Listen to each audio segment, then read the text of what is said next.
Bonjour à tous et bienvenue à ce nouveau Good Morning Market. Nous sommes le mardi 10 septembre 2019. Lors de la séance de la veille, première séance de la semaine, les indices américains ont clôturé en ordre dispersé.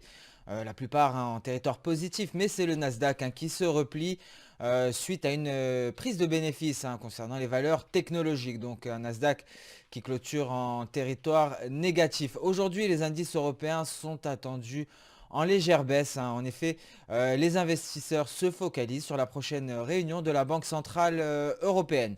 Nous allons passer sans plus tarder au calendrier économique du jour, un calendrier relativement allégé. Nous avons déjà pris connaissance des chiffres de l'inflation en Chine, des chiffres qui sont plutôt décevants, ce qui a entraîné le repli des différentes places asiatiques, mis à part le Nikkei qui s'inscrit en territoire positif à la clôture. Nous prendrons connaissance à partir de 10h30 de la variation des inscriptions au chômage au Royaume-Uni, ensuite le taux de chômage au Royaume-Uni et à 14h un discours de Marc Carney, donc de la BOE.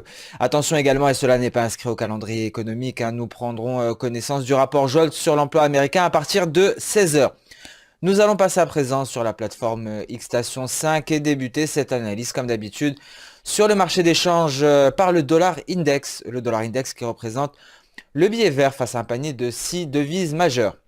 Et donc un billet vert qui s'inscrit toujours au-dessus de ce support, cette Kijun en palier. Et effectivement, le dollar américain n'a pas réussi hier à valider le franchissement de ce niveau, alors que effectivement les investisseurs semblent délaisser le billet vert et favorisent des devises plus risquées. Mais c'est le projet en Allemagne, le projet d'endettement qui a soutenu le dollar américain, le situant actuellement au-dessus de sa Kijun et il est en train de tester sa résistance à l'heure actuelle. L'euro-dollar, quant à lui, est en léger repli actuellement et se situe en dessous de la barre des 1,1070. Je viens de modifier ce niveau. Donc ce sont bien les indices 70 qui représentent la première barrière avant ce palier de Kijun à indice 80.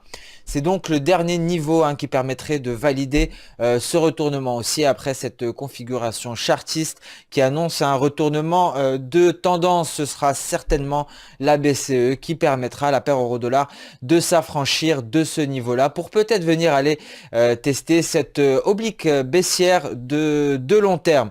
Alors pour l'heure, l'euro-dollar est en léger repli et donc ce sera principalement la réunion de la BCE qui sera décisive pour la paire majeure. En données 4 heures, l'euro-dollar est actuellement sur support Satenkan, mais nous avons également une SSB ici. Et si l'euro-dollar venait à se replier, nous aurions une Kijun qui vient en renfort aux alentours des indices 27. Le GBP-USD, quant à lui, se replie légèrement. En données journalières, il ne parvient pas à entamer son nuage et donc se replie légèrement en début de séance. L'AUD-USD également en léger repli en direction de son support. Il n'est pas parvenu à venir tester ce niveau-là, un niveau que nous avons pour cible depuis longtemps, depuis le retournement à la hausse qui est matérialisé par les 0,6880. Le NZD USD, quant à lui, beaucoup moins réactif, beaucoup moins nerveux que la USD, reste actuellement borné par cette Kijun en palier, une Kijun à 0,6430 et ne parvient pas à la franchir. C'est le troisième test consécutif sans parvenir à un franchissement effectif. Nous allons passer à présent sur le marché action et nous allons débuter par le DAX 30, l'indice allemand. L'indice allemand qui est en léger repli pour le moment et qui franchit actuellement à la baisse le seuil psychologique des 12 200. Alors une petite baisse aujourd'hui qui est attendue en Europe. La cible éventuelle à la baisse serait les 12 123 en données journalières. Attention tout de même en données H4. La cible représente les 12 090, bien entendu. Selon le système Ishimoku, un franchissement de la Tenkan nous avertit d'un éventuel test de la Kijun. Donc c'est ce qui pourrait être, c'est ce que nous pourrions assister concernant le DAX. Donc un éventuel test de la Kijun en données H4 si la baisse se poursuit au cours de la séance.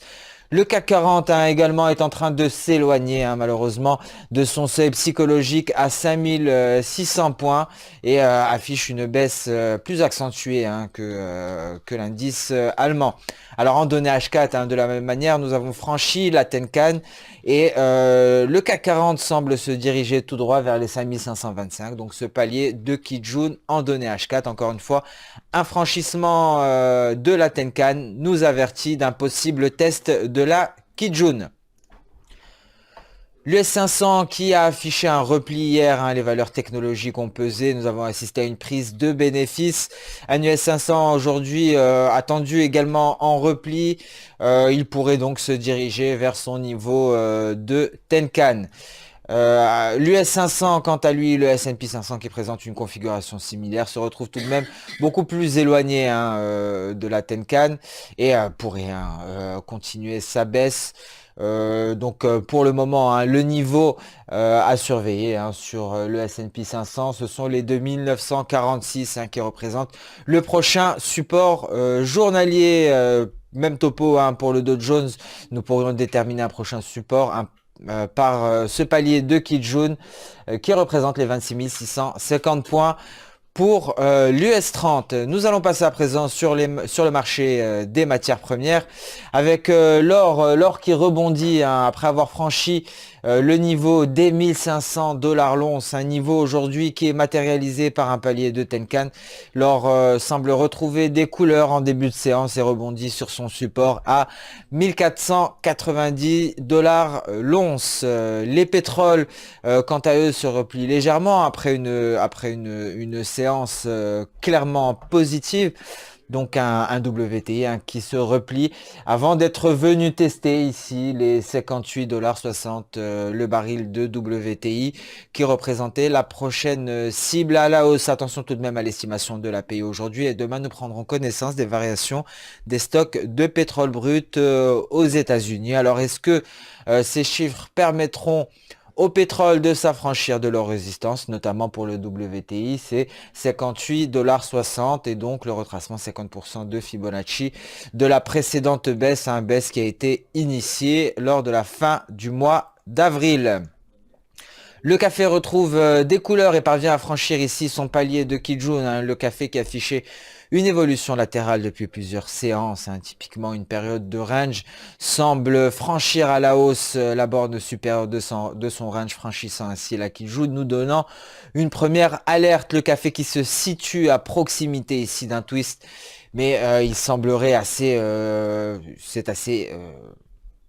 ne pourrait pas être réalisable effectivement de venir franchir le twist lors de cette séance, un twist qui reste tout de même éloigné. Attention également à cette lagging span qui est confrontée à plusieurs obstacles, mis à part les chandeliers japonais, nous avons cette Tenkan ici et une autre série de chandeliers qui ne devrait pas faciliter la tâche à cette lagging span. Donc effectivement un premier signal de retour de hausse pour le café, mais une lagging span qui est confrontée à plusieurs obstacles avant de valider un possible retournement de tendance sur le café Arabica.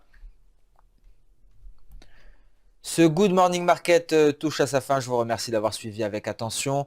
Je vous donne rendez-vous dès demain pour un nouveau point marché. En attendant, je vous souhaite une excellente journée, une bonne séance de trading. N'hésitez pas à liker, commenter ou même partager cette vidéo.